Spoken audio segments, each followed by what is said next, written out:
বিদ্যাপতির গান শেষ হয়ে গেছে, কিন্তু উগনার চোখ খুলছে না। বিদ্যাপতি ঠাকুর উগনার দিকে তাকিয়ে আছেন আর ভাবছেন, সামান্য চাকর বলে পরিচয় দিয়ে আমার ঘরে যে পড়ে আছে সে নিশ্চয়ই কোনো চাকর নয়, কারণ কৃষ্ণ প্রেম ভিতরে না থাকলে এত চোখে জল পড়ে কারো? কৃষ্ণ নামে কাঁদা সহজ নয়, সেই ভাব আসবে তবে তো। পরীক্ষা করব, ভক্ত চেনা যায় নয়নে, যেমন ভগবান চেনা যায় তার চরণে। ভগবানের চরণ তলে চরণ চিহ্ন থাকে, আর ভক্তের নয়নে অবিরত কৃষ্ণ নামের অশ্রু থাকে।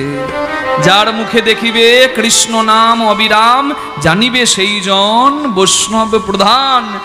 যার নয়নে দেখিবে অশ্রুধারা, জানিবে সেই জন ভক্তের সেরা।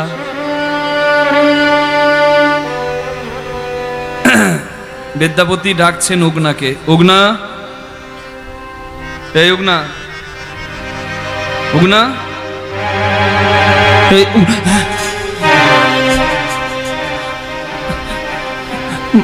বাবু আপনার গান বন্ধ হয়ে গেছে। কি রে, আমি গানটা লিখলাম, আমি গানটা সুর দিলাম, আমি গানটা গাইলাম, আমার যত না প্রেম কৃষ্ণ প্রেম জাগলো, তুই একবারে কৃষ্ণ প্রেমে ডুবে গেলি। এত কাঁদছিস, চোখের জলে গামছা ভিজে গেছে, ধুতি ভিজে গেছে, আরে মাটিটাকে ভিজিয়ে দিলি।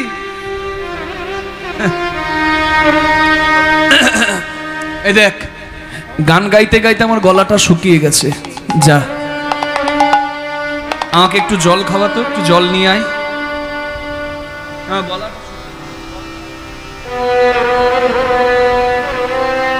যাচ্ছি বাবু, আপনি আমায় অমৃত পান করালেন, আমি আপনাকে জল খাওয়াবো না, এক্ষুনি যাচ্ছি। এদিক ওদিক খুঁজতে লাগলো উগনা জল, কিন্তু জল নাই। বিদ্যাপতি তো জানতো ওই জায়গায় জল নাই, দেখি কি করে আমাকে জল খাওয়ায়। কিন্তু যে চাকর সেজে এসেছে তার কি আর জলের অভাব? তার যে মাথার উপরেই জল। গাছের আড়ালে গিয়ে মাথা থেকে জল বটপাতার ঠোঙাতে ভরে নিয়ে এলেন বিদ্যাপতি ঠাকুরের তরে। বিদ্যাপতির হাতে তুলে দিয়ে বলে, বাবু ঠাকুর, আপনি অমৃত পান করালেন, আমি আপনাকে জল দেব না, এই নিন গ্রহণ করুন। দাঁড়াও না,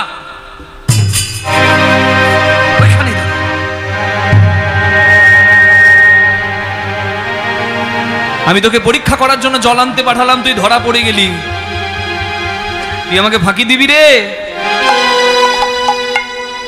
আমি মূর্খ হলে ফাঁকি দিতিস, আমার তো একটু বিদ্যা আছে। স্বদেশে পূজ্যতে রাজা, বিদ্বান সর্বত্র পূজ্যতে। মা, জুতো যদি শপিং মলে বিক্রি হয় আর বই যদি ফুটপাতে বিক্রি হয়, কোনোদিন হবে না সেই দেশের কল্যাণ। বিদ্যার সম্মান, শিক্ষার সম্মান যেথায়, জয় জয় হবে তার সর্বত্রই। তুই জল এনে দিলি। আমি যতদূর জানি এই রাস্তাতে আমি বহুবার জীবনে পার হয়েছি, এই বটগাছের আশেপাশে কোথাও নদী নাই, খাল নাই, বিল নাই, পুকুর নাই, তাহলে এই জল তুই পেলি কোথায়? উত্তর দে, নাহলে আমি জলগ্রহণ করব না, মরেও গেলেও জলগ্রহণ করব না। আর তোকে আমি এক্ষুনি পরিত্যাগ করে আমি বাড়ি ফিরে যাব, আর তোর সঙ্গে আমার কোনো সম্পর্ক নাই। তুই সত্যি করে বল, জল কোথায় পেলি? ঠাকুর, এই জল খারাপ জল নয়। ও, আমি ছোট জাত বলে আপনি হয়তো ভাবছেন জল কি করে। চুপ কর, আমাকে জাতের দোহাই দিবি না, চালাকি হচ্ছে না। আমার যদি জাতপাতের ভেদ থাকতো, তোকে আমি ঘরে জায়গা দিতাম কেন? তুই আমাকে আর ঠকাতে পারবি না রে কথার জালে। আমি ধরে ফেলেছি তুই সাধারণ চাকর নোস। সত্যি করে বল, জল তুই পেলি কোথায়? আর না হলে আমার সঙ্গে তোর সম্পর্ক এক্ষুনি শেষ। উগনা দেখছে আর কোনো উপায় নাই, পরিচয় দিতেই হবে। ওগো বিদ্যাপতি ঠাকুর, তুমি আমার উপর পুরো আস্থা রাখতে পারো, পুরো বিশ্বাস রাখতে পারো।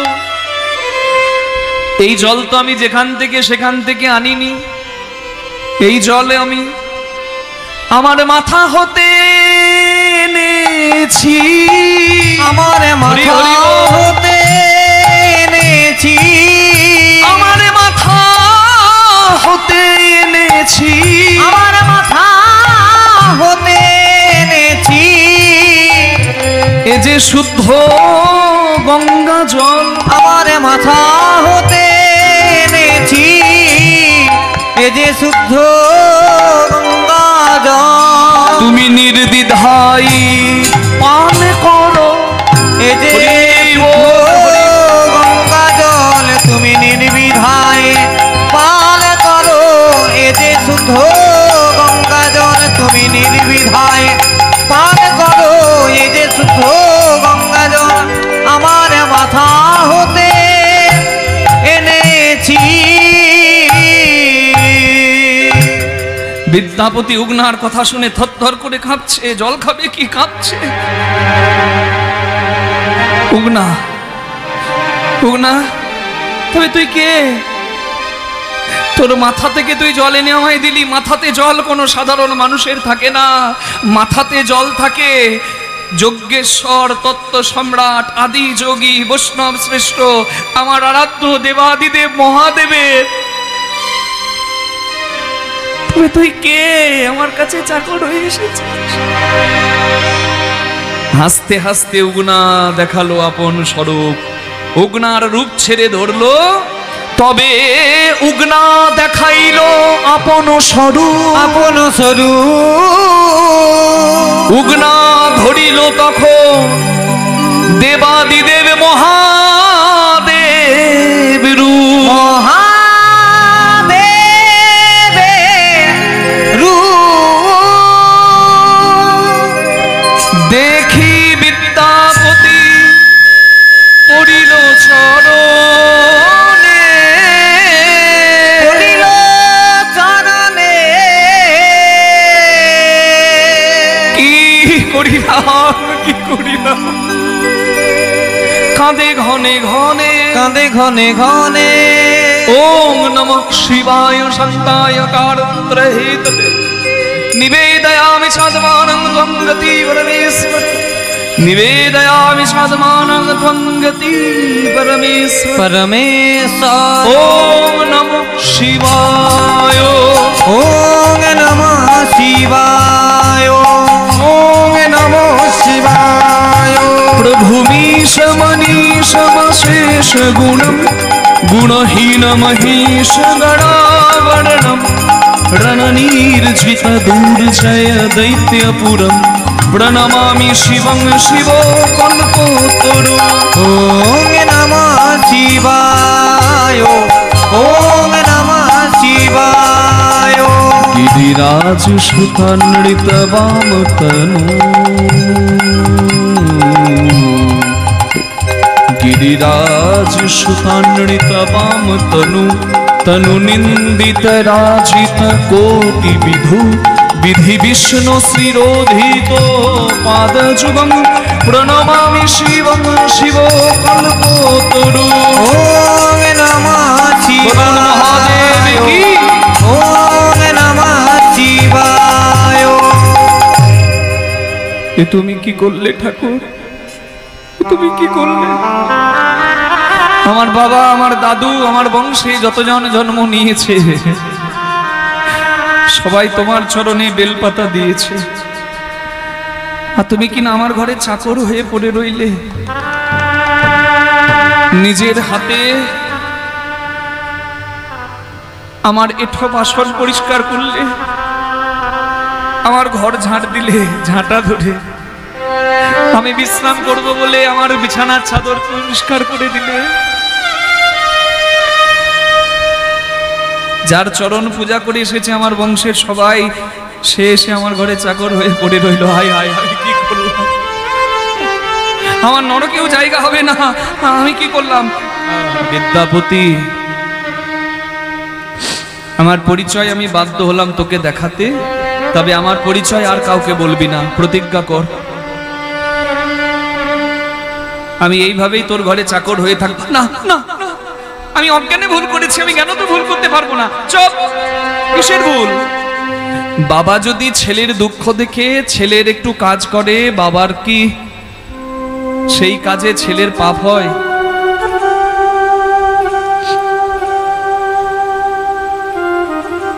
আমি পরের জীবনের কথা জানি না বেশি, তাই নিজের কথা দিয়ে বলতেই ভালোবাসি। আমি বলেছি পরিচয়, আমার বাবাও কীর্তন গায়ক, আমিও কীর্তন গায়ক। ধরুন আজকে রাতে গান করে এখানে আমিও যাব বাড়ি, বাবাও আসবে। আমি অনেক দূর থেকে বীরভূম যাব, তো আমার যেতে যেতে বেলা হয়ে যাবে, সকাল নয় বেলা। তা মাগো, এত কীর্তন করার পর এই না ঘুমিয়ে গাড়িতে গিয়ে, গাড়িতে তো আর ঘুম হয় না তেমন, তো বাড়ি যখন যাই আর শরীরে বল থাকে না, একদম মরার মতো পুরো ঘুমায়। তা আমি এরকমই একদিন ঘুমিয়ে আছি আর দেখছি আমার বাবাও গান করে এসেছে, তা আমাকে দেখেছে ওই অবস্থায়। মাকে দিয়ে তেল গরম করিয়ে বাবা আমার পাগুলোতে ভালো করে তেল মাখিয়ে দিচ্ছে। আমার তো ঘুম ভেঙে গেছে। আমি বলছি, বাবা এই বয়সে আমার তোমার পা চরণ সেবা করার কথা, আমার যখন সময় হয় আমি করি, যেমন সময় পাই। তুমি আমার পায়ে হাত দিচ্ছ, আমার তো পাপ লাগবে। বাবা আমাকে বলে, ছেলের দুঃখ দেখে যদি বাবা ছেলের দুঃখটা একটু ভাগ করে নেয়, ছেলের পাপ লাগে না রে বাবা। এটাই তো পিতা পুত্রের সম্পর্ক। আজকে পিতা হচ্ছে মহাদেব আর সন্তান হলো বিদ্যাপতি। মহাদেব বলছে, বিদ্যাপতি তুই আমার সন্তান, তোর ঘর যদি আমি ঝাড় দিই, তোর খাবার যদি আমি পরিষ্কার করি, এঠো বাসন, ক্ষতি কি রে? তুই তো আমার সন্তান, আমি তো তোর পিতা। আমি বলেছি গোলক বিহারী হরিকে, ভগবানকে, যদি তোমার কোনো সত্যিকারের ভক্তের সন্ধান আমি পাই, তার মুখে কৃষ্ণের পদ শোনার জন্য আমি দরকার হলে তার ঘরে চাকর হয়ে পড়ে থাকবো। এই না হলে মহাদেব, তার কোনো তুলনা হয়? হরি কথা শুনতে ভালোবাসেন বলে চাকর হয়ে পড়ে আছে। এই জন্যই তো হরি বলে, লক্ষ্মী যদি আমার প্রিয় হতে চাও, আগে আমার শিবের প্রিয় হও। শিব বৈষ্ণব শ্রেষ্ঠ, আর বৈষ্ণবের আশীর্বাদ ছাড়া হরিভজন হবে? নিতাই গৌর হরি হরি বল। শিব মানে মঙ্গল, যে কোনো কাজ করুন উদ্দেশ্য হয় কিন্তু মঙ্গল, তাকে বাদ দিলে হবে না যে বাবা। তাই যারা ভেদ করেন শিব দুর্গা কালী হরিতে, করবেন না। ঈশ্বর এক অদ্বিতীয়, যে রূপে ডাকতে আপনার ভালো লাগে ডাকুন না, ক্ষতি কি? কালী বললে ভক্তি আসলে কালী বলুন না, হ্যাঁ? কৃষ্ণ বললে ভক্তি আসলে কৃষ্ণ বলুন, শিব বললে ভক্তি আসলে শিব বলুন, ক্ষতি কি? প্রথমেই বলেছি, ভক্তি যার ভগবান তার। সনাতন ধর্মে এটাই এত সুন্দর সুযোগ দেওয়া আছে, যে রূপে তুমি পরম ব্রহ্মকে ডাকার ইচ্ছা রাখো, সেই রূপেই ডাকো। ঈশ্বর এক অদ্বিতীয়, ভগবান আলাদা হতে পারে না, স্রষ্টা একজনই। যে রূপে তোমার ডাকতে ভালো লাগে তুমি সেই রূপে তাকে ডাকো। হরি বল। একদম কি পরিষ্কার ধর্ম কথা মা। কেন মানুষের বিভেদ হবে? হবে না। গুরু পরিবার নিয়ে দ্বন্দ্ব করা, আমাদের দেবদেবী নিয়ে দ্বন্দ্ব করা, ঝগড়া করা, এগুলো মিটিয়ে দিন না। ভক্তি আসে যার নামে, সেই নাম করুন। এই এই চল।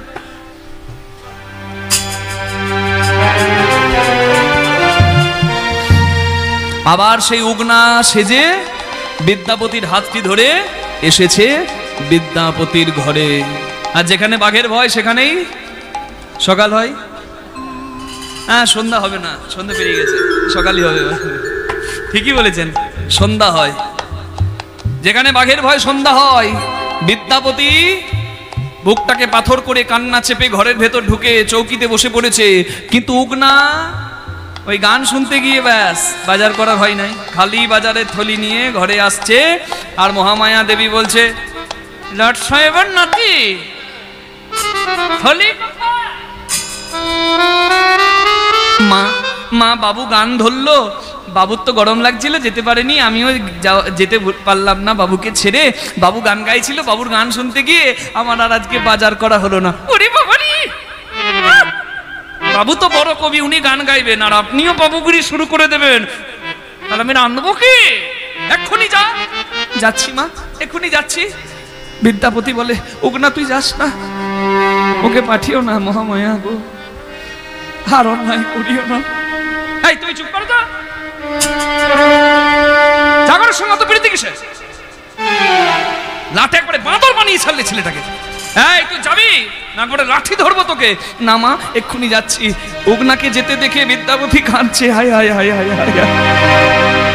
হে গোবিন্দ, তুমি একটা ভজনের সঙ্গিনী আমায় দিতে পারলে না, কি অলক্ষণীকে জোটালে আমার কপালে, যার জন্য আমার ভজন কর্ম সব চলাঞ্জলি হয়ে যাবে।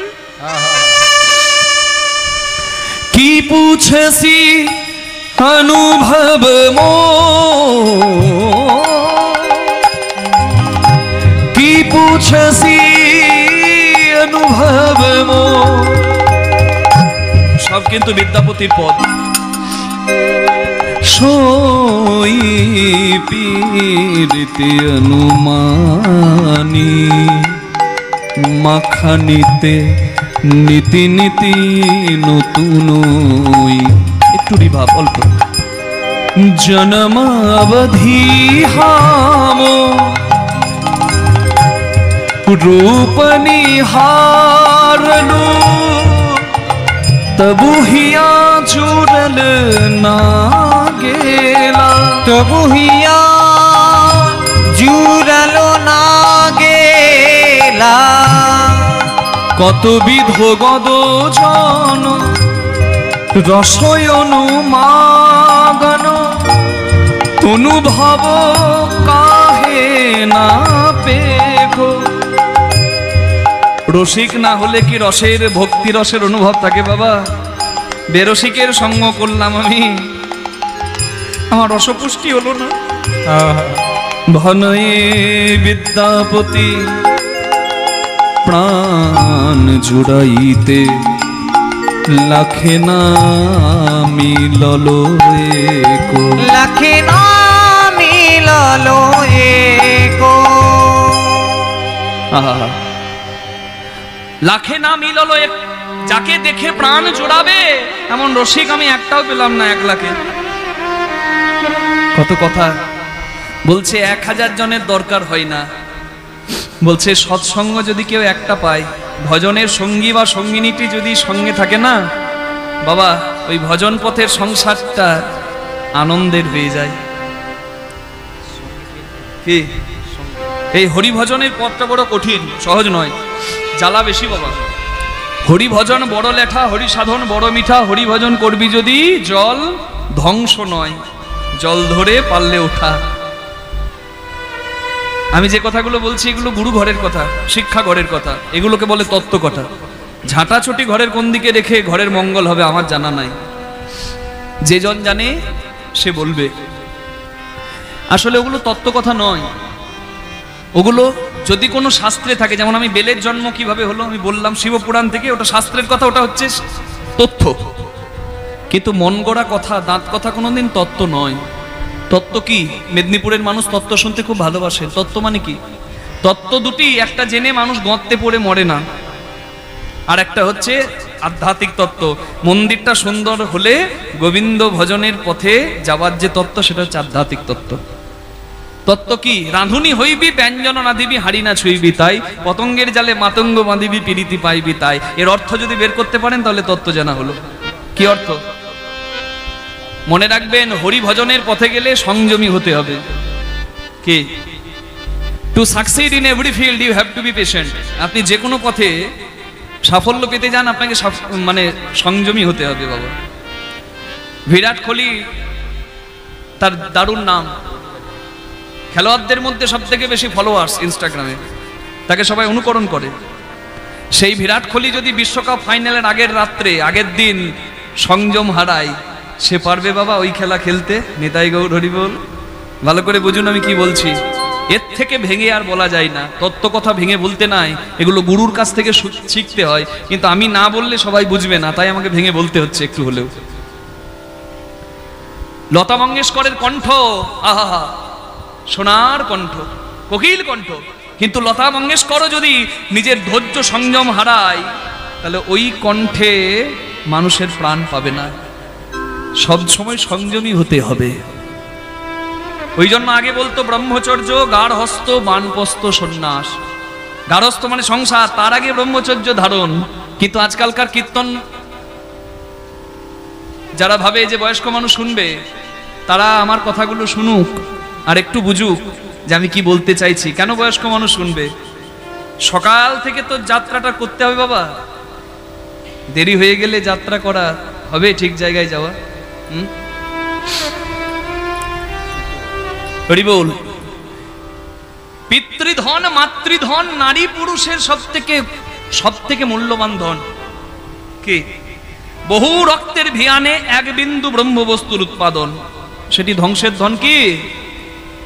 হ্যাঁ, যখন গার্হস্থ্য জীবনে পড়লে, সংসারী হলে, অর্থাৎ স্বামী স্ত্রী সম্পর্কে আছে, সন্তান সন্ততির প্রয়োজন, তখন তুমি পিতৃধন মাতৃধনের পূর্ণ ব্যবহার করলে সেটি সংসারে প্রয়োজন। কিন্তু রাঁধুনি হইবি ব্যঞ্জন না দিবি, হাঁড়ি না ছুঁইবি তাই। রাঁধুনি রান্না করা জানে, পাকা রাঁধুনি জানে, কাঁচা রাঁধুনি জানে? কাঁচা রাঁধুনি বারবার টেস্ট করবে বাবা, পটলের ঝোল করবে আর ওই ঝোলটা তুলে মাঝে মাঝে হাতে নিয়ে ফুটুত করে টানবে আর বলবে নুন কম হয়েছে। আজকে যে পটলের তরকারি করেছিল দুপুর বেলায় সেবাই, আহ দারুন, ও পাকা রাঁধুনি। কিন্তু কাঁচা রাঁধুনি তো তেল মশলা নুনের মান জানে না, সে তো গন্ডগোল করবে। কি করবে বলুন তো? তার টেস্ট করার স্বাদ আর যাবে না। যার মাপ জানা হলো না, যার টেস্ট করা সে স্বভাব গেল না বাবা, যার টেস্ট করতে করতে জীবন গেল, তার কিচ্ছু জানা হলো না। কি বোঝা গেল? আর কিভাবে বলি? ওই জন্য বলে রাঁধুনির কাজ রান্না করা, সংসারীর কাজ সংসার করা। তবে হাঁড়ি না ছুঁইবি তাই। মন যদি সারা জীবন হাঁড়ি ছুঁতে থাকে, কিচ্ছু হবে না ভজন সাধন। কি? পতঙ্গের জালে মাতঙ্গ বাঁধিবি, প্রীতি পাইবি তাই। পতঙ্গের জাল মানে এখানে বলা হচ্ছে ধৈর্য জাল, যদি থাকে তবেই কৃষ্ণ প্রেমের মতো উন্মাদ হাতি বাঁধা যায়। নিতাই গৌর প্রেমানন্দে হরি হরি হরি বল। এই যে মানব দেহ কর নিরীক্ষণ, বাজাও, চতুর্বিংশ তন্ত্রে হয়েছে গঠন, ষড়রিপু পঞ্চভূতে একত্র করিয়া, তাহারও মাঝেতে 10 ইন্দ্রিয় ধরিয়া, মহাভূতে অহংকার সহকারে মন, 24 তত্ত্বের মাঝে মানব দেহের গঠন। সহস্রার ভদ্র হয় সহস্রিক দল, মধ্যে তার রামেশ্বর গোলক মণ্ডল। নাসামূলে দ্বিদল পদ্ম রূপ খঞ্জ নাকি, কণ্ঠজুড়ে 16-10 পদ্ম দিল নাকি। হৃদপদ্ম বিরাজিত 12 যে দলে, কুলকুণ্ডলী 10 দল নাভিমূলে। নাভির নিম্ন ভাগেই আছে এক সরোবর, অষ্টদল পদ্ম আছে তাহারও ভিতর। সেই সরোবরের যদি জল শুকিয়ে যায়, ভজন তত্ত্ব কাহারও উপলব্ধি নাহি রয়। তার ভেতর আছে নারী 3.5 কোটি, 72,000 নারী তাতে আছে আটি। তার মধ্যে 700 প্রধান যে রয়, শতাধিক 24 নারী তাতে শ্রেষ্ঠ হয়। 124 নারীর মধ্যে 32 নারী দেখো, জগতে রয়েছে ইহার নাম উল্লেখ। তার মধ্যে 24 হয়েছে প্রধান, 24 চতুর্দশ বিশ্ব দড়ি আছে প্রধান। 14 বিশ্ব দড়ির মধ্যে আছে নারী 3, ইনা পিঙ্গলায়ার সুষুম্না প্রবীণ। বাম ভাগে ইরায়ার, দক্ষিণে পিঙ্গলা, মধ্যভাগে সুষুম্না চক্রবেদী রইলা। এই যে মানব তত্ত্ব যে জনে জানে, নরলোকে তুচ্ছ তারে তো দেবলোকে মানে।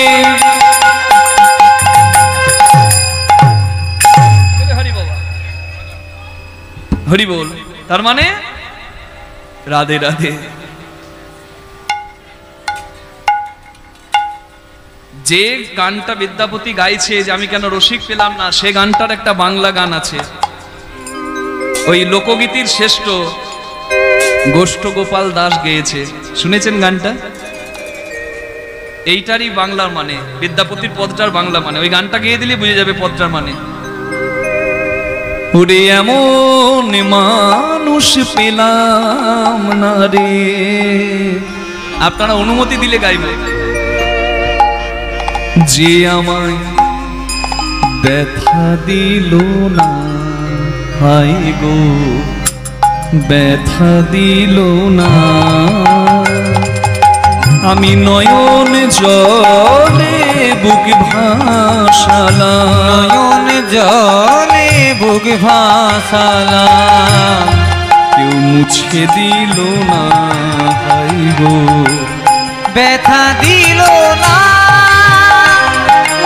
এমন মানুষ পেলাম না রে, যে আমায় ব্যথা দিল না, হায় রে ব্যথা দিল না।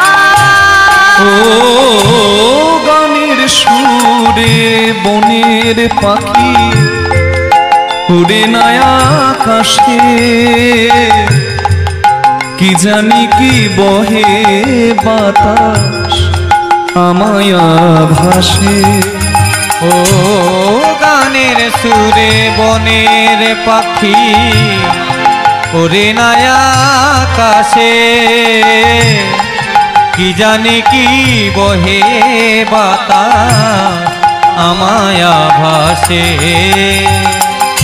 বনলতা বুঝে যাহা, বনলতা বুঝে যাহা, এই মানুষ বুঝে না।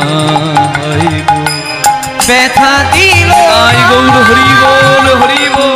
এমন মানুষ পেলাম না রে, যে আমায় ব্যথা দিল না, হায় রে ব্যথা দিল না। বিদ্যাপতি গান গাইছে, উগনা আবার বসে গেছে।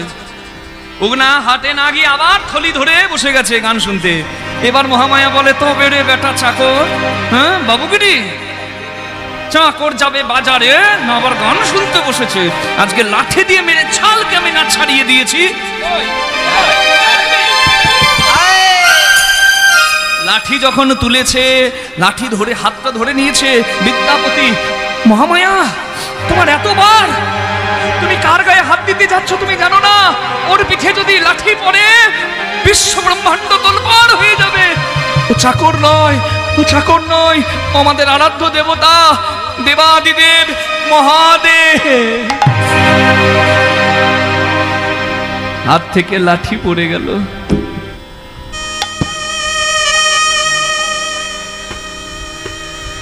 বিদ্যাপতি কাঁদছে, মহামায়া কাঁদছে, উগনাও কাঁদছে, বিদ্যাপতি কাঁদছে, ভাবছে আমি পরিচয় গোপন রাখতে পারলাম না, বলে দিতে হলো। এবার আমি বোধহয় মহাদেবকে হারাবো। মহামায়া কাঁদছে, আমি না জেনে আমার বংশের, আমার কুলের আরাধ্য দেবতার অঙ্গে হাত দিতে যাচ্ছি না। হাই হাই, পাপ রাখার আমার জায়গা নয়। সেও কাঁদছে। আর উগনা কাঁদছে কেন? উগনা রূপে মহাদেব কাঁদছেন কেন? বিদ্যাপতি আর আমার এখানে থাকা হলো না। তুই পারলি না প্রতিজ্ঞা রাখতে। আমি বলেছিলাম গোপন রাখবি, কিন্তু তুই বলে দিলি, আস্তে আস্তে সবাই জানবে। না, প্রতিজ্ঞা ভঙ্গ করলে আমি থাকি না। রাবণ প্রতিজ্ঞা ভঙ্গ করেছে। হরি বল। রাবণের বিন্দু মাত্র ত্রুটিতে আমি রাবণকেও রেহাই দিইনি। আমি তোকে ছেড়ে বিদায় নেব না। তোমাকে হারিয়ে ফেললে আমি কি নিয়ে থাক না। আমি তো বাবা, তুই তো সন্তান। চিরদিন কি বাবা থাকে? বয়স হলে তো বাবা একদিন চলে যায়। ধরে নে আমি চলে গেলাম। তবে আমি যেখানে বিলীন হলাম, বিলীন হচ্ছি, এইখান থেকে মাটিতে মাটি ফুটে আমি শিবলিঙ্গ রূপে উঠবো তোর ঘরে। তুই প্রতিদিন পূজার শেষে আমাকে একটা করে কৃষ্ণের পদ শোনাবি, তুই গান গাইবি, আমি শুনবো সারা জীবন। বিদ্যাপতি ঠাকুর তো চলে গেছেন, কিন্তু এখনো ওই বিদ্যাপতির ঘরে মাটি থেকে ওঠা শিবলিঙ্গে শিব পূজার পরে শেষে একটা করে কৃষ্ণের পদ শোনানো হয় মহাদেবকে। নিতাই গৌর প্রেমানন্দে হরি হরি হরি হরি বল। কি অদ্ভুত না? এটাই হচ্ছে ভক্তের কথা শোনার মাধুর্য। অভক্তেরও ভক্তি চলে আসে ভক্তের গুণে। নিতাই গৌর প্রেমানন্দে হরি হরি হরি বল।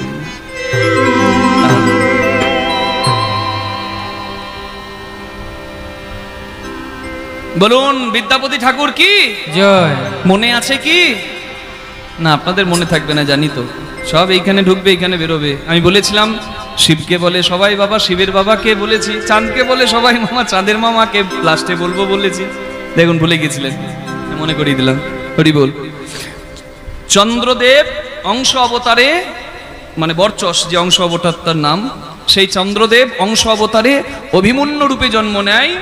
অভিমন্যুর মামা যেহেতু কৃষ্ণ হয়, আর অভিমন্যু যেহেতু চাঁদের অংশ অবতার, তাই বলা হয় পরোক্ষভাবে চাঁদকে বলে সবাই মামা, চাঁদের মামাকে বলুন কৃষ্ণ ভগবান কি জয়।